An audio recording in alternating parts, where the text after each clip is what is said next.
Every breath you take, every move you make, Mejor te cuento. every bound you break, every step you take, I'll be watching you. Con Alicia de Arteaga, por Radio Cultura. Every single day, every word you say, every game you play, every night you stay, I'll be watching you. Oh, can you see? You belong to me. Hola, hola, ¿cómo están, queridos oyentes de Radio Cultura? Acá estoy en los estudios, me acompaña Leo, por supuesto, en la operación técnica. Estoy arrancando en la ciudad de Buenos Aires, en la calle Guido 1566. La ciudad de Buenos Aires, que algún de estos que miden los rankings de las ciudades más lindas, ha salido nominada como una de las ciudades más deseables. Y la verdad que me parece súper interesante porque esto coincide con una caminata que hice el domingo y que me pareció que la ciudad estaba esplendorosa, sobre todo porque yo amo los jacarandás y están en flor. Siempre digo que noviembre es el mes para venir a Buenos Aires. Buen clima, unos 20 y pico de grados, solcito lindo y jacarandá en flor, que es una belleza. Bueno, tenemos una semana cargada de cosas. Ya le dije a Leo que es una semana llena de noticias. O sea, vamos a arrancar con la primera, que es el lanzamiento del libro de Juana Libedinsky. Queremos tanto a Jane, que es a propósito del 250 aniversario de Jane Austen.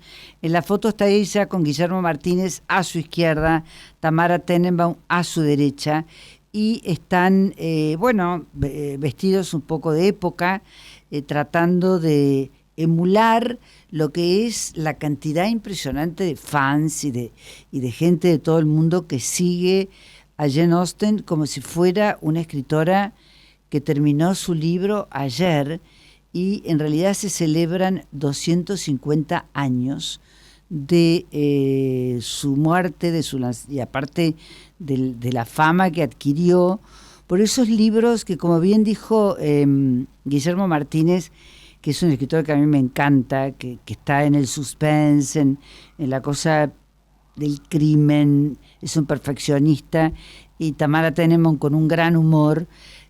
Pensaron que esta cosa romántica, gótica, un poco como una novela perpetua del deseo femenino y los sentimientos que se ven y los que no se ven. Bueno, la verdad que estuvo muy bien.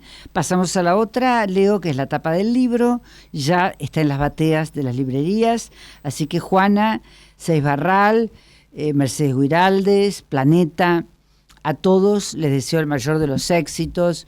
Yo no sabía, pero Jane Austen en el mundo tiene una catarata de fans que me parece imposible de medir, y en esa velada que fue en Lowlands, que es la casa de los Libedinsky en Belgrano, en el Bajo Belgrano, estaban muchas personas vestidas de estilo siglo XVIII, siglo XIX, bailaban y todo esto se repite en millones de ciudades del mundo y del planeta. Sigamos adelante, querido Leo. ¿Qué tenemos ahí? Tenemos ahí los 60 años de la Galería Ben Sacar. Estoy con Orly, que es la directora actual, junto con Mora, su hija. Un momento muy agradable porque en realidad con un trabajo que a mí me pareció de hormiga y de tesón y de mucha suerte, han juntado una obra que es increíble, desde Valle Planas hasta Stella, la contemporánea, que es como la artista más nueva, pasando por Siquier, pasando por Curopatua, por supuesto Pablo Suárez. Y para mí, como me dijo Sofía Durrón, que es la curadora, yo creo que ahí hay tres caminos, tres momentos, que son cuando Ruth Ben Sacar abre su galería en la calle Valle, en Caballito, eso es en los 60. Después se muda a Talcahuano, que es su departamento acá a la vuelta. Estamos en Guido y Parera y esto es en Talcahuano, sería Juncal y Arenales, donde ahora vive Aníbal Josami, que tiene también una gran colección. Bueno, Ruth hizo de su casa de Talcahuano un lugar increíble, donde había comidas, encuentros, promoción del arte, lanzamiento de artistas, políticos, amigos, escritores. Fue un momento muy grato hasta que Talcahuano dijo basta, porque parece que fueron los vecinos y se mudaron a Florida 1000. Dato que yo no sabía y comparto con ustedes, queridos oyentes de Mejor Te Cuento, acá en Radio Cultura. Ese lugar de Florida 1000 lo descubrió Pedro Roth, de quien después vamos a hablar, el gran fotógrafo húngaro, para nosotros argentinísimo, pero bueno, nació en Hungría. Él iba caminando y vio que en Florida 1000, Plaza San Martín, se estaba haciendo un parking, un estacionamiento, y le dijo a Ruth, y si buscamos ese lugar, bla, bla, bla, se consiguió el lugar, lo puso en formato galería Tatato Benedit, y allí estuvieron 30 años, lo cual muestra la historia larga de esta galería, que ahora está en la calle Velasco, que es entre Villa Crespo y Chacarita, y que marca, supongo, una etapa nueva, con una dimensión de galería de techos muy altos, casi yo creo que era una fábrica, no sé si de carteras o algo, una fábrica con techos triple altura, que favorece muchísimo la posibilidad de exponer arte contemporáneo. Así que allí estuvimos, pasamos un poquito de imágenes a ver qué hay. Ese es el Valle Planas, que me pareció absolutamente genial. Después seguimos. Este es un Kaplan que me pareció buenísimo, Jorge Kaplan, que yo no lo conocía, discípulo de Valle, porque Valle Planas irrumpió y dejó una huella muy fuerte en artistas como este que estamos viendo, y también Eisenberg.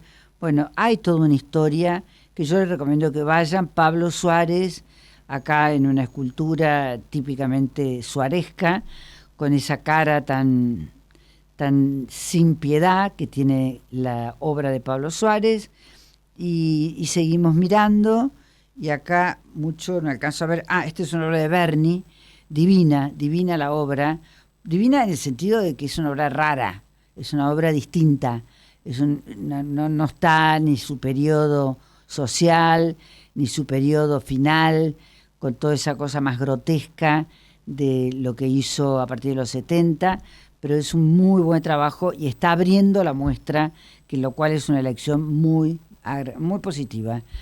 Bueno, mirando la visita que hicimos ayer, que era para prensa, para críticos y algunos poquitos íntimos amigos, y a la tarde hubo un encuentro siempre agradable. Habló Orly, habló Mora y habló Sofía Durrón, que me pareció una curadora muy seria y con una visión muy clara de lo que tiene que ser recordar 60 años de una galería que marcó la historia del arte en Buenos Aires.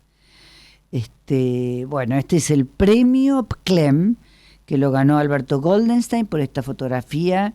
Es el momento previo, porque en realidad el premio lo entregó Matilde Marín, y hubo también una cruzada con Valeria Fitterman, que es directora de la galería. Estuvo muy bien, y la verdad que felicito a Alberto Goldenstein, que me parece un fotógrafo buenísimo y que ha implementado ahora esta estética nueva, que son pares. Así que vamos nomás, Leo. Bueno, acá Charly García, me paro, me pongo de pie, tendría que hacerlo, porque Charly García le dieron el Conex de Brillante, y es el premio máximo que da la Fundación Conex, y yo les digo que la verdad, la sonrisa de Charly, lo bien que está. Yo digo, la verdad, este flaco está muchísimo mejor ahora que antes. Tiene la cara fresca, tiene una mirada clara, se lo ve contento, así que bueno, en realidad después, si querés, Leo, me pones un tema de Charly en algún momento. Y acá tenemos a Pedro Roth, protagonista de la semana, porque su colección de fotografías con un trabajo fabuloso de la Fundación Proa, dirigido por Adriana Rosenberg, se restauró, se digitalizó, se puso en valor y ahora integra la colección del Archivo General de la Nación. Así que va mi saludo para Pedro, como dije antes, húngaro, argentino de ley, realmente un gran amigo, un tipo muy querido, que hizo las fotos de la historia del arte entre 2 siglos, yendo a las vernissages, a los encuentros, a los cócteles, a las inauguraciones, sacó fotos de artistas. La verdad que es genial el repertorio. Así que Pedro, mis felicitaciones para vos y especialmente también para Adriana Rosenberg, que tomó bajo su hombro y con su responsabilidad poner al día este archivo y rescatarlo. Ustedes saben que en el mundo hoy los archivos tienen un valor incalculable. Hay fundaciones como Isla, que está en New York, que se dedican específicamente a los archivos y se trata de rescatar, porque es la memoria de la época y realmente lo que no va a quedar. Yo me acuerdo, a título de asociación libre, que hace muchísimos años Bill Gates compró el Códice Leicester, que nadie entendía, pagó $37 millones, y les estoy hablando de los años 90, y uno decía, este tipo se compró, el Códice Leicester era como un archivo, y se compró eso porque se quedó con todas esas imágenes que pasaron a ser parte del patrimonio de su propio disco duro. O sea que lo que vale es tener la memoria, conservarla y que eso sea lo que inspira a todos los que estamos alrededor. Sigamos, Leo. Bueno, es una foto, por supuesto, clásica de nuestro amigo Pedro Roth, que están Marta Minujín, está Federico Peralta Ramos, Clorindo Testa, y a la derecha, acá al lado, no sé la verdad quién está. Pero bueno, la verdad que es una foto histórica que muestra un poco el calibre, la sensibilidad, la oportunidad de Pedro, que supo ver cómo todo esto que iba sucediendo había que registrarlo, y lo registró. Bueno, a ver qué más tenemos. Bueno, están los jacarandáes, nuestros jacarandáes, que es lo que me iluminó el domingo, ese día divino, una tarde fabulosa. Pasé por el frente del Museo de Bellas Artes, Leo, había una feria de comida francesa que no te puedo explicar lo que era. Unos brie, unos crème brûlée, unos panes de chocolat, cocineros franceses, cantaban en francés. Bueno, es algo que creo que se hace 2 o 3 veces por año. Un éxito brutal, muchísima gente, y la verdad que muy lindo. Sigamos. Bueno, esto también forma parte de la semana, y como nosotros acá, en Mejor Te Cuento, tenemos una mirada local y una mirada internacional, lo que tenemos en pantalla es Obi Obimi, un cuadro de Wilfredo Lam, que forma parte de la muestra que se inauguró el 10 de noviembre en el MoMA de Nueva York, y el cuadro forma parte de la colección de Eduardo Costantini, que viajó para verlo y para estar ahí con su mujer Elina y su pequeña hija Calo Milagro. Y la verdad que es notable porque él tenía otro Lam y, según contó, fue trabajando mucho para encontrar que me parece fabuloso. Wilfredo Lam es un artista cubano, nació en 1902, murió en 1982, se lo reconoce como el Picasso latinoamericano. O sea, él también se formó en Europa, como podría ser Tarsila. Tarsila trajo la influencia de Leger y surgió ese movimiento que todos conocemos que se llama antropofagia.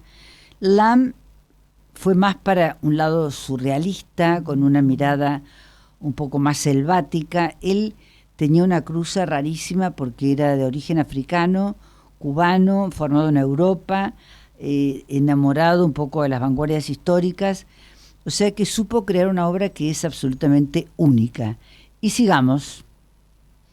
Bueno, esto se inauguró en la Fundación La Rivière, es Marcos López, Gauchito Gil, una de sus obras más premiadas, más consideradas, más alabadas, y la verdad que estaba llenísimo de gente en la calle Gaboto de La Boca. Fue el sábado, y les digo la verdad, cómo se acercó La Boca, ¿eh? Está lleno de galerías, llena de lugares. Al frente está Barro, estaba la Chola Poblete haciendo una performance, realmente llenísimo de gente. Hay un nuevo público, hay una nueva escena. Tal vez después, con nuestro invitado de hoy, que es un lujo para mí, total, que es Jacques Bedel, hablaremos un poco de esto, ¿no? De la nueva escena, cómo cambió todo el escenario del arte. Y pasamos a otra foto, el Sireno de Marcos López, y sugiero Leo, si me escuchás, Leo, que pongamos una música de Charly García, dejamos una imagen de Charly y vamos a dejar entrar a nuestros invitados. Hacemos una pequeña pausa, ¿te parece? Ok.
RDI Films presenta en la Argentina el nuevo film del director de títulos como La Religiosa, El secuestro de Michel Houellebecq y Valley of Love, del multipremiado realizador francés Guillaume Niclus, una historia sobre el deseo de un hijo y un accidente que cambia el destino. Una película que narra la continuidad de la vida y del amor a través de los vínculos. Basado en la novela de Fanny Chesnel, el extraordinario Fabrice Lucchini protagoniza La Petite, una película que busca la empatía y la emoción directa del espectador. La Petite, la coproducción entre Francia y Bélgica que emocionó a Europa, llega a la Argentina. La Petite, sensacional estreno, jueves 2 de octubre, solo en cines. Una joven estudiante de música sufre un accidente del cual milagrosamente sale ilesa. Es recibida por una extraña familia que le da apoyo y consuelo. Sin embargo, descubre que algo no funciona bien. ¿Quiénes son? ¿Qué secretos oscuros esconden? Dijo Variety, se distingue por sus característicos placeres de textura y tono. Dijo The Hollywood Reporter, Paula Beer nunca deja de ser fascinante. Zeta Films presenta en la Argentina la última creación del genial director de Bárbara, Ave Fénix y Undine. Selección de la quincena de realizadores del Festival de Cannes. Espejos número 3, del magistral director alemán Christian Petzold. Sensacional estreno, jueves 9 de octubre, solo en cines. Sin cultura no hay país, porque todo es cultura y porque somos radio. Radio Cultura.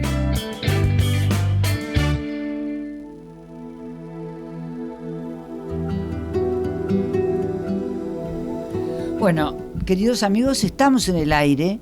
Me acompaña a mi izquierda Florence Bedel, las damas primero.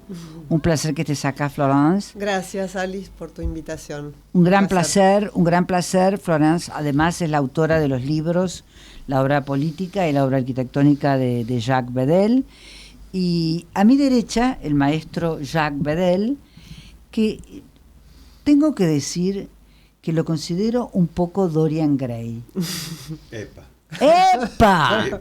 Es un tipo que está siempre igual. Es una cosa muy curiosa porque yo alguna vez te conté que la primera entrevista que yo hice en mi vida se la hice a Jacques, que vivías en la calle Uriburu, si no me equivoco, era en una terraza lindísima y había unos almohadones y era todo como muy moderno y yo estaba deslumbrada con este hombre que hablaba de todo, era cultísimo, hablaba de su padre, de los amigos de su padre, de su raíz literaria, pero también su raíz del arte. Bueno, y Jacques, después creo que las casas en tu vida han sido importantes. Porque te mudaste a Venezuela después, ¿no? Las casas mías. Tus casas. Donde yo viví. Y sí, es mi... Acércate al micrófono. Es mi guarida. Es decir, la casa es donde uno crea su propio universo y donde se desarrolla todo lo disparate que se le ocurren a uno. Y me encanta porque las casas tienen un poco la medida de tu obra. Son inmensas, aunque Florence eligió, paradójicamente, un formato de libro chico, pequeño, para esta obra inmensa. O sea que todo con ustedes me parece una sorpresa. Yo siempre pienso en un libro que me encantó, de Dino Buzzati, que se llamaba El desierto de los tártaros, y que siempre estaban esperando que pasara algo, ¿no? Y a mí me da la sensación de que Jacques es un poco como eso. De hecho, tiene una obra que se llama El desierto de los tártaros. Ah, no sabía. Bueno, después te la voy a mandar. Es uno de mis escritores preferidos. Esa imagen me encanta. Pero vos sabés... cada tanto la repito en mis obras.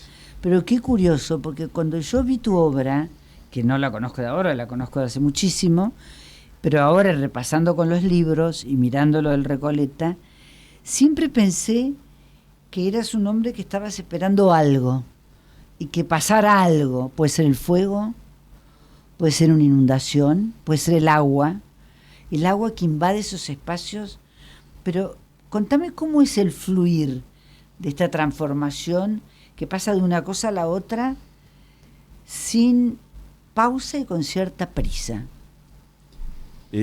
Lo que pasa es que ese algo que pasa lo quiero hacer yo. Yo soy el que hace algo que pasa. Es decir, ese es mi mecanismo mental. Claro, vos no esperás a los tártaros. No, vos no, sos el tártaro. yo soy el tártaro. O la circunstancia del tártaro. Pero sí, lo que pasa es que es una especie de actitud mental frente a esperar siempre cosas nuevas de la vida y además de crearlas, no quedarse achaparrado como un almohadón y quedarse ahí quieto, estático, sin hacer nada, que en general es una actitud de la especie humana que es la que menos me interesa. Me interesa el lado absolutamente contrario a eso, donde la especie está siempre buscando algo nuevo, siempre generando algo nuevo, y por eso evoluciona. Totalmente. Vos sabés que siempre pienso que sos un artista que no entra dentro de ninguna definición tipo de esas canónicas, ¿viste? Este está acá, es de este grupo. Bueno, salvo lo del CAIC. Salvo lo del CAIC, que ahí sí. Ojo que el CAIC fue un rejunte de 20 tipos que nos juntó Glusberg, y donde teníamos una total autonomía. Es decir, no se podría decir que pertenecíamos a ninguna corriente aparte totalmente intelectual. Distintos. Sí, totalmente distintos. Y eso es lo que hizo que duráramos 30 años o más, no sé cuánto duramos.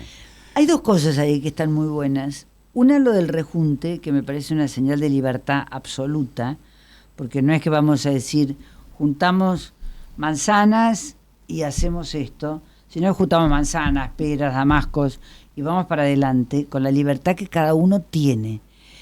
Y yo, que lo conocí mucho a Jorge, quiero hacer un reconocimiento, porque Jorge fue un tipo increíble. Fue un tipo único. No sé quién dijo que si no hubiera existido habría que haberlo inventado. Y yo estoy de acuerdo. Porque lo que hizo Jorge por el arte latinoamericano no lo ha hecho nadie. Pero me encantaría que hubiera otro Jorge. Tenía sus defectos, yo me peleaba todos los días con él, pero al final de cuentas el balance positivo siempre era mayor que el negativo. O sea que me convenía. Le convenía a mi cabeza, a mi ser. Aparte, ¿sabés qué? Me parece que Jorge era un tipo muy estimulante, porque donde se metía, yo me acuerdo cuando fui director de Bellas Artes, que fue 10 años, y entre paréntesis, hoy leí de tu libro, Florence, una carta de lectores que vos mandaste a La Nación, defendiendo la posición de Glusberg, que tenía una posición controvertida, porque Glusberg era controvertido, ¿viste? Pero bueno, eso pero hizo que el museo cambiara. Pero eso es lo que hizo que cambiaran muchas cosas. Por supuesto que era controvertido, pero eso es lo que hacía que hiciera lo que hacía. Porque además era un gran ególatra y un gran megalómano, sí, que es lo que todos los artistas necesitamos para sobrevivir. Claro. Porque en principio estamos siempre fabricando cosas que no sirven para un pepino. No vengamos con el tema de que el arte se necesita para el espíritu. Pamplinas. Uno se levanta todos los días diciendo, hoy voy a hacer tal cosa. Hay que estar muy loco de la cabeza para estar insistiendo, en mi caso durante 60 años, non-stop, en inventar algo nuevo que nadie sabe para qué va a servir o cuál va a ser su destino. Y eso en la escala de Glusberg, que se aplicaba a otras cosas, se aplicaba a su capacidad de gestión impresionante. Sí, crear la Bienal, armarla en pero toda la 50.000 bienales, cosas, repartir el arte latinoamericano por todos lados, etcétera, etcétera. Era lo único que lo movía, y bueno, menos mal que existió. Menos mal, porque vos sabés que yo me acuerdo una vez que fui a Venecia para una bienal con Jorge, que él, viste que además como tenía toda esa cosa tan ególatra, era el curador, era el director, elegía a los artistas, todo. Uh-huh. Y me impresionó la cantidad de gente que lo conocía, O sea, nos paraban por la calle, viste, las callecitas venecianas, y saludo, Glusberg, qué bien que vino, y conocía a todo el mundo. Viste, a los grandes popes, desde Bonito Oliva hasta el que se te ocurra. Y me parece que el museo en esa época incorporó el arte contemporáneo, se abrió a otro público y rompió un poco la solemnidad, ¿no? Era un tipo vivo, tipo hábil. Sí, sí, sí. Y volviendo a tu obra, vos sabés que una vez hace mucho vi una obra de Sigmar Polke, que creo que estaba en la Bienal y que después la compró el tipo de Punta de la Dogana, que él explicaba que gran parte de su laburo era preparar la tela, preparar el lugar a donde iba a laburar, que era como un alquimista. Y yo te veo un poco así. Yo creo que tenés una cosa de alquimista. Sí, bueno, O sea, buscar cosas que nadie busca, que nadie encuentra. Mirá, en la muestra del Recoleta, y esto se lo digo a ustedes, oyentes, hay una obra que me parece divina, que después me dirás cómo es, que son como unos plásticos, unos nylons, algo, que hay como unas gotas de agua que se reflejan en el atrás, y que todo es una cosa incierta porque no sabes exactamente qué es, si el agua está corriendo, si son cristales, si es una reproducción, no sé, me quedo mirando, y no solamente me pasa con eso, me pasa con casi te diría la mayoría de tu obra, que me despierta inquietud, que no me deja, como si te dijera, en mera situación de observadora. Acá me paro a mirar. No, yo me pregunto cosas. ¿Y cómo es eso? Porque eso debe llevar un montón de tiempo. Sé que trabajás solo, que sos un hombre que usás las manos, que haces, bueno, primero la cabeza, ¿no?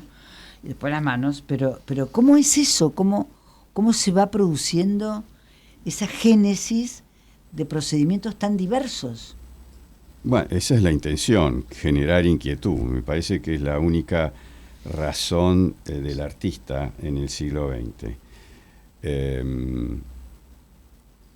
Desde el siglo XIX o XVIII, agarremos Turner, bueno, de ahí para adelante, donde cambian los conceptos de la visión del arte, sobre todo las artes visuales.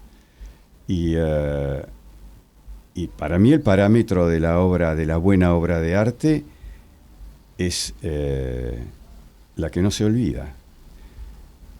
Puede ser que la obra de arte para vos sea distinta a la mía, es decir, menos mal, es decir, no estamos todos enamorados. No hay dos de la iguales. misma cosa. Pero la obra que vos siempre te vas a acordar, es decir, la obra era una manzana, bueno, cada vez que veas una manzana, vas a recordar mi manzana. ¿Y a vos te parece que ese es uno de los objetivos del artista? No sé, es el mío. Es decir, el objetivo del artista, en principio no creo en ningún tipo de definición canónica de ninguna clase para ningún artista, y para todos los ismos me parecen abominables. O sea, aparte, serías como un poco un tipo solitario. Absolutamente, soy un tipo que hace su camino, un serendipity por su lado. Sí. Yo veo que, por ejemplo, porque he estado en tu casa, que te gusta la obra de Prior, que te gusta la obra de Jarte, me parece que tenés saltos olímpicos, por llamarlo de alguna manera, no porque sean olímpicos, sino por la magnitud, como hacer ese grupo escultórico de esos especie de señores del poder. Los dueños del mundo. Los dueños del mundo, que a mí siempre me pareció de una intensidad dramática y con mucha capacidad para inducir la reflexión, porque te hace pensar un montón de cosas y, como dijimos antes, no te quedás quieto. No es como... Yo tengo un cuadro que adoro, que es Las lanzas de Velázquez, que está en el Prado, La rendición de Breda. Pero bueno, yo amo ese cuadro y lo voy a ver siempre porque siempre veo algo distinto. Pero no me pasa lo mismo con eso, porque lo tuyo me produce una cierta tensión, casi te diría, entre miedo, asombro y curiosidad. Contale lo que pasó con ese cuadro que presentaste en 2 oportunidades a un concurso y que fue rechazado. Sí, ilustra bastante lo que estás diciendo. Sí, era un cuadro que se llama, bueno, no me acuerdo cómo se llamaba, pero era como un agujero en un cielo, en una noche. Era un tajo. Es decir, Un era poco como, fontanesco. no, nada que ver. Fontana Nada que hacer ver. un agujero en la tela, para mí que le salió, es como Duchamp. De repente pasó eso y el tipo se apropió de su hallazgo. de esa casualidad. Porque, es decir, no, me parece un tipo correcto, Fontana, pero el manifiesto blanco, es decir, hay cosas que no me siento cómodo con Fontana. Y no tiene nada que ver el tajo, porque una cosa es hacer un tajo en una tela, otra cosa es hacer un tajo en el espacio. Es una cosa cósmicamente totalmente distinta. Y ese cuadro lo presenté en un concurso con un jurado X. Ni siquiera fue admitido, ni siquiera lo dejaron entrar. Pero al no cuadro. entiendo. Bueno, porque sí, es así. Es decir, de todos los triunfos que uno tiene, cada triunfo está acompañado por 50 fracasos, o sea que no es que todo va siempre fácil. 2 meses después había otro concurso con otro jurado totalmente distinto que no tenía nada que ver.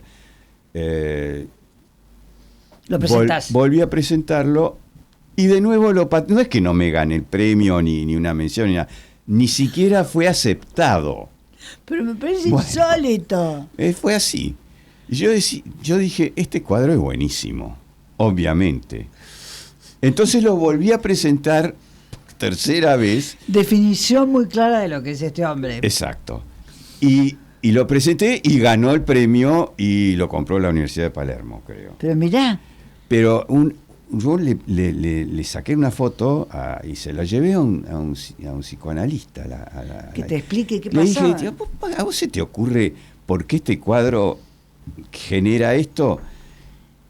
Y bueno, me dijo, lo pienso y te digo, me llamó X tiempo después, y me dice, lo que pasa es que yo estuve mirando ese cuadro, y en realidad este cuadro genera una tensión tan grande que la gente prefiere ignorarla. Miedo. No, miedo no. No quiere involucrarse. No es necesariamente miedo, puede ser miedo, inquietud, cualquier cosa, trascendencia, no me importa. Pero genera. Y bueno, a mí lo que me gusta es generar. Ahora, lo que acabas de decir, para mí, es en realidad la función del arte. Y claro. Porque si el arte no te logra sacar del statu quo donde estás, en realidad no pasa nada. Vos fijate que el arte griego, que es digamos, una especie de paradigma ya obsoleto, pero fue paradigma de la perfección, de la belleza, qué sé yo, tenían 10 cánones estéticos estrictos y nunca avanzó. Todas las estatuas griegas son iguales. Los romanos se animaron a poner el senador Pirulo, que era gordo y feo, y lo hicieron igual. A mí me gusta mucho lo que hicieron los etruscos. Bueno, los etruscos son los refinados de esta historieta. Porque para mí marcaron una línea aparte. No, los etruscos eran los hedonistas, los amantes de la belleza, lo pasaban bien. Cuando los latinos se funden las dos culturas, queda la etrusca, y por eso uno la pasa también en Italia, porque tomaron lo bueno, e inclusive hasta toda la teogonía etrusca fue incorporada por los latinos, que eran bastante campesinotes. En realidad el refinamiento de Roma viene de los etruscos. Sí, aparte de los etruscos. Después de los griegos. Sí, y tienen una capacidad de síntesis, en una belleza que no agrega, nada que esté de más, que tiene una síntesis, no sé, algo que me pasaban bien, subyuga. era gente evolucionada. Otra cosa que siempre me interesó de vos Y estamos hablando con Jacques Bedel. Él es artista, arquitecto, muchas cosas. Es una persona que piensa mucho. Vos empezaste muy joven. Sí, siempre estuve haciendo cosas. Porque siempre me llama la atención, ahora que he estado mirando fotos y buscando cosas de archivo, y justo aparecieron las fotos de Pedro Roth y todo, estás vos, que sos un pibe, y están otras personas que son grandes, y que bueno, ya no están más. Sí, O sea, bueno, yo empecé, mi primera exposición la hice cuando tenía 19 años, hace como 60 años, es decir, nunca paré. Es más, antes de entrar en el rubro artes visuales, era tan chiflado que hacía barcos en botellas. eso es de locos. Bueno. Nunca entendí la gente que hacía barcos en botellas. Bueno, porque yo me no parece hacía. un chino total. Bueno, o sea que la destreza manual la desarrollé, me obligué a desarrollarla de pichón. Claro, porque hay ahí, es interesante lo que vos decís, porque en general el artista, sobre todo el artista contemporáneo, ha perdido mucho de esa destreza manual, ¿viste? Es como una especie de, como si ignorara un poco eso de la calidad que tiene que tener el objeto, la materia, la obra, lo que ves. Hay como una simplificación un poco banal de que da igual. Y a mí me parece que eso está mal. Sí, es un cambio de paradigma. Es decir, probablemente yo no me pasaría 6 meses tallando una piedra, no veo el sentido. Pero tampoco me parece que hay que adaptarse a que haya una máquina que uno hace enter, apoya un botón y la máquina hace todo. Hay un justo término medio donde está la idea que genera la obra, y después hacerla implica una cierta entrega del artista hacia lo que está haciendo. De repente hay cosas que actualmente la tecnología te la hace hacer más rápida. Es decir, antes le dabas... Pero también hay un riesgo ahí, ¿eh? Porque el hecho de que cuando la tecnología interviene mucho, empieza como a crearse, no sé, yo pienso, ahora que está justo en París y acaba de inaugurarse la muestra de Richter, que el tipo es un enorme, ¿viste? Porque hace todo, hace cualquier cosa. O sea, yo tenía un libro de fotografías y yo pensé que estaba mal, que no era de Richter, que me habían dado un libro equivocado. No, Porque yo decía, es un tipo, uno de los pocos artistas que yo admiro, porque me siento muy afín a que es un tipo que se reinventa todo el tiempo. claro, y aparte que no le tiene miedo a cambiar. No, es que se reinventa, es decir, no hay que tenerle miedo a nada. Es decir, en realidad el artista tiene la gran ventaja de ser, como vos dijiste al principio, de la libertad. Total. Yo como arquitecto, cuando hago una obra, estoy muy condicionado. Estoy condicionado por 30 parámetros distintos. Aparte la casa tiene que funcionar, tiene que toda una funcionar, cuestión. tiene que funcionar de acuerdo a lo que quiere el cliente, no lo que querés vos. Tiene que funcionar de acuerdo a los códigos de edificación, al clima donde va a estar construida. Hay 50.000 parámetros. Cuando uno es artista, hace lo que se le da la gana, absolutamente. Y eso es lo que, una de las cosas que te hacen funcionar más la vena creadora. Lo que pienso que es interesante, porque en esa especie de, si querés, de doble disciplina, no vamos a llamarlo el arte disciplina, pero manera, que tiene que ver con la libertad, con la capacidad inventiva, con cambiar, con no tener ningún límite, porque parece una cosa chiquitita, enorme, qué sé yo pienso la obra de Richter y lo veo el tipo pasando un escoba, un rastrillo, no sé qué pasa por la pintura, y una vez le preguntaron, creo que fue la periodista del New York Times, que cómo sabía él que el cuadro estaba terminado. ¿Cómo sabía? Y Richter dijo una cosa genial. Dijo, yo pinto en un lugar que queda entre la cocina y el baño, que son las dos necesidades vitales. Entonces paso delante del cuadro, voy, como, voy al baño, etcétera, durante X días, y un día la obra me dice basta. Y a mí me pareció sabio, porque yo dije, este tipo tiene razón. Muchas veces, no sé si vos, no con tu obra, porque tu obra casualmente es tan diferente, porque pensemos en esos azules que son como olas y que están hechos con materia rara, que son plásticos encimados.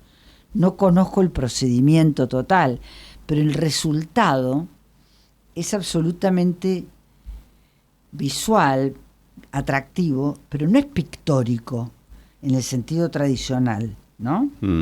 Sí, es decir, la pintura es un accesorio, es un medio, es decir, es necesario o no, pero no necesariamente para hacer una obra de artes visuales. Y bueno, y yo pienso, tomar ese camino es también un camino solitario, de elección, un camino de mucha libertad, porque así como el tipo, viste, que te interpretó lo del cuadro, rechazado 2 veces, ganado la tercera, y todo eso te da una inquietud, viste, te da un...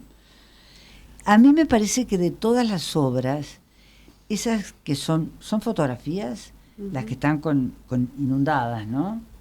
Sí, de Deus Ex Machina, la serie de los templos. Bueno, esa serie... son fotos, sí. Sí, pero ¿cómo está planteada? Me encanta eso. Y me parece que debe haber sido de una llegada más rápida al público. Te pregunto. Sí, bueno, el problema mío es que es una obra muy figurativa, pero en realidad yo siempre me meto con temas que son lo contrario, es decir, la eternidad, el infinito, el horizonte, la divinidad, son metas difíciles de alcanzar. De hecho, lo bueno que tienen que sean difíciles o inalcanzables. El horizonte es la única recta de la naturaleza que no existe. Aparte de ser recta, y que en la naturaleza es la única recta, uno al horizonte nunca llega, no existe. Pero lo que vos ves... Lo que vos ves es lo que vos ves, recta. sí, pero esa recta... Primero, no es una recta, sino que es parte de una curva. Es una curva que la ves recta. Sí. Y aparte no podés, es un lugar al que no se puede llegar. Entonces, eso es lo que a mí me gusta de hacer horizontes. Bueno, ahí entramos en un tema que de refilón lo has tocado, que es lo de las casas en La Pampa. Una de las cosas de La Pampa que me parece fascinante, es que tiene ese horizonte infinito. Uh-huh. O sea, que vos te subís un caballo, galopás, y no hay nada. Tal vez la parte más alta del terreno donde va la vía, tal vez hay un ombú que, como vos decías, no es de La Pampa, tal vez un churqui, un algarrobo.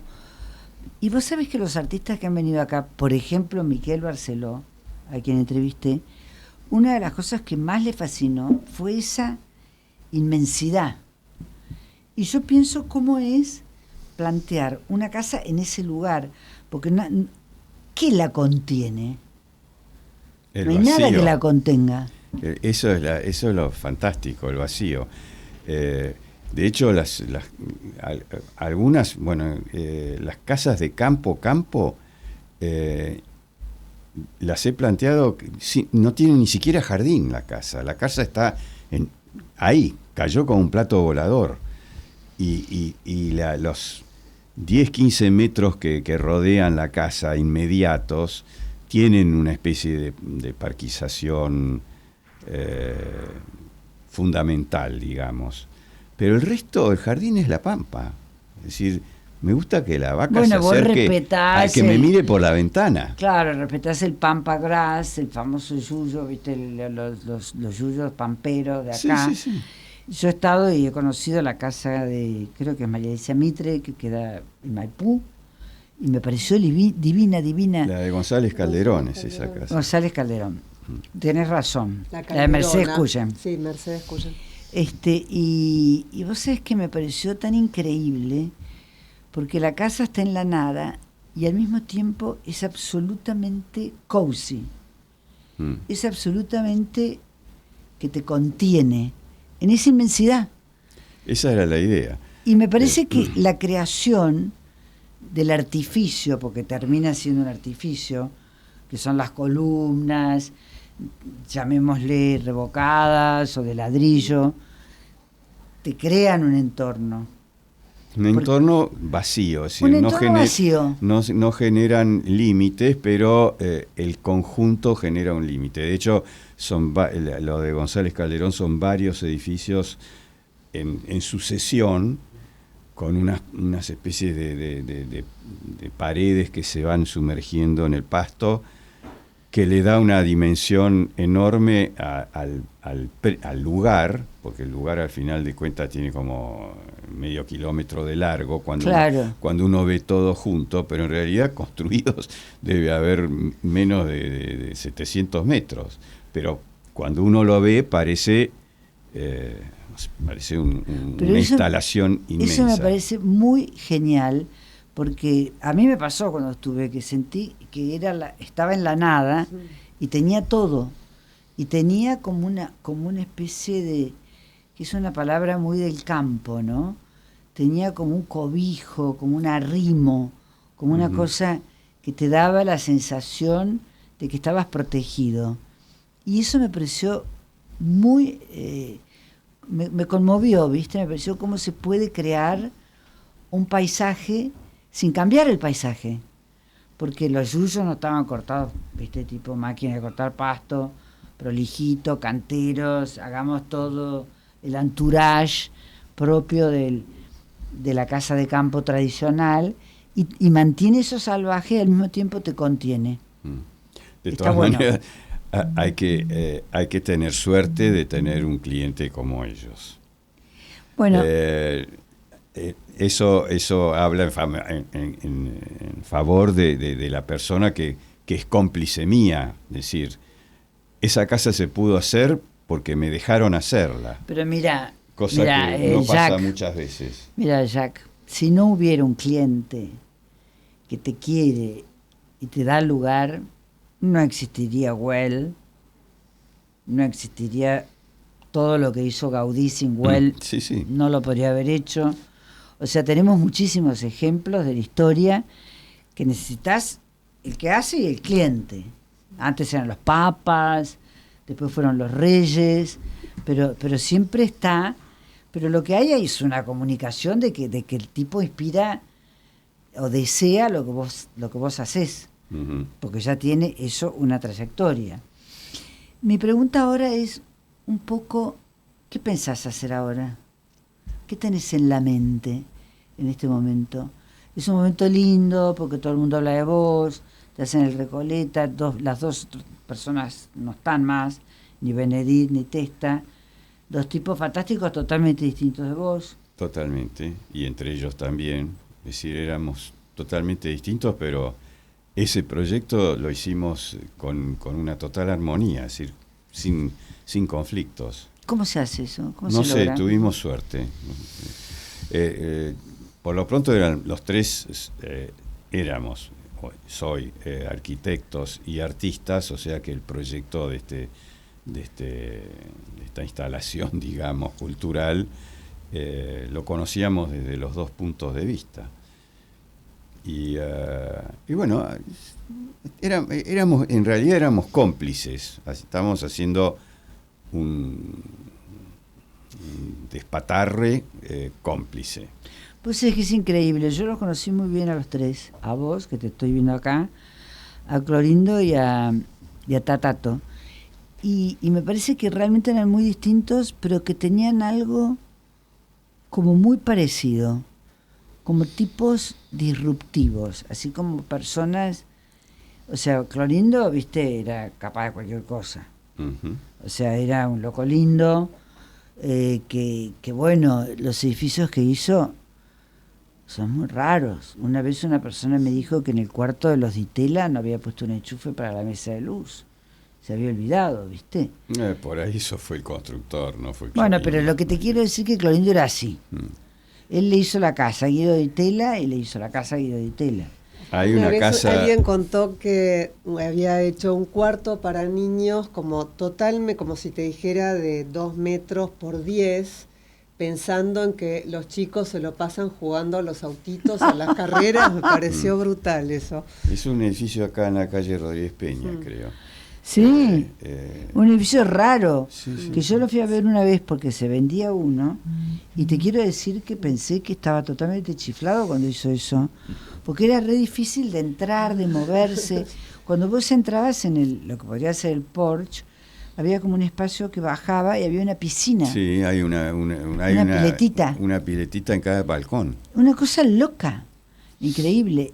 Y Tatato también era un tipo muy sui generis, ¿viste? Porque tenía esa cosa Pero era del mucho campo, más silvestre. más Y silvestre. Era más Very good. silvestre y un gran hedonista. Mirá, Un yo te tipo cuento una anécdota. de un refinamiento. Total. Refinamiento silvestre, pero refinamiento. Sí, pero el refinamiento silvestre es uno de los más Sí, difíciles. sí. Nunca me voy a olvidar, una vez que hicimos un viaje juntos a New York para la inauguración de una muestra de Claudia Caravaggio en la Frick, que mostraba sus esculturas del siglo XVIII, invitó a un grupo pequeño. Y estábamos en el aeropuerto y llega Tatato, y todas sus valijas eran de carpincho. Y yo no podía creer, ¿viste? Que este tipo traía valijas de carpincho impecables, cinto de carpincho, saco. ¿Viste? Era un cajetilla absoluto silvestre. Que llegamos a New York, se pidió los huevos esos especiales que le encantaban a él. O sea, estaba como siempre en un tenor de exquisito. Ujú. Tenía ese Sí, sí. tonito, ¿no? Sí, tenía un muy buen tempo. Un tempo, Un sí. tempo, un modo, un sentido del humor muy especial. Ay, no muy puedo agradable. creer que se nos acabó el tiempo. Qué horror. Pero qué horror. Yo pensé que tenía como media hora más. Bueno, seguimos otro día. Seguimos otro día. Bueno, ustedes pueden saludar porque ya hay que despedirse. Si quieren decir adiós a la Adiós. gente. Bueno, Adiós. muchas gracias de nuevo. Bueno, la verdad La que seguimos. la seguimos, me encantó. Me quedaron muchísimas cosas para seguir hablando con ambos. Menos mal. Y creo que lo que está pasando ahora es simplemente algo que va a terminar en lo que no sabemos aún, Claro. que es lo que viene de Jack, que eso queda para la próxima conversación. Exacto. Bueno, queridos oyentes, nos estamos yendo, se acabó el programa, a ustedes les mando un abrazo muy grande, como digo siempre, sean felices o por lo menos traten, y nos volvemos a ver acá el próximo jueves a las 2 de la tarde y pásenla bien. Every breath you take, every move you make. Música, política, deportes, espectáculos. Porque todo es cultura y porque somos radio. Radio Cultura. fmradiocultura.com.ar